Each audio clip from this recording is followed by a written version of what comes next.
So when you're deciding which of these tasks, which priorities are most important, do you write these down somewhere, or how do you even make that decision for the people wondering? Because time management is a big thing. If you're not good at it, you're kind of screwed.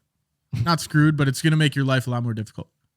Yeah, that's true. I think it's just finding out where you want to go and then deciding those biggest tasks that need to get done in order to get you there.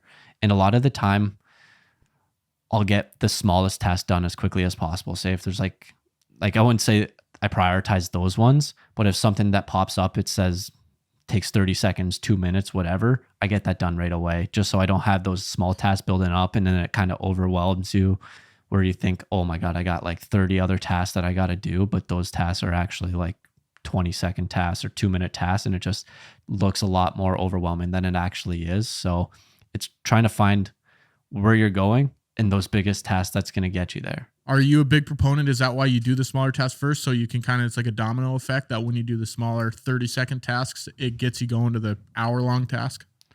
Yeah, I wouldn't say I always do the small tasks first. It's just if they pop up. But sometimes if I say I'm just not feeling it right now, getting those Mhm. small tasks like going, like you got say like a 2-minute task or a 5-minute task here. Getting those small tasks done gets the ball rolling, and then your list doesn't look as big or as long. So I think it's a good way to get the ball rolling for sure.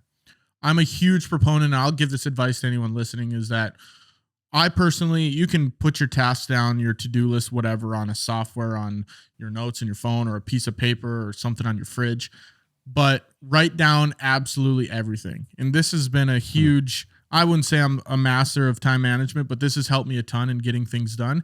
Is that if you write down even the stupidest little tasks, like eat breakfast, I write down eat breakfast on my to-do list because I know I'm going to do it. I'm going to hammer a yogurt or an apple or something, but just the feeling of, okay, I got that one thing done gets you going to the next thing. And that's the one strategy of time management that I could advise someone else to do, is that I really believe in that domino effect where it's like, okay, if I do one, I can do 30.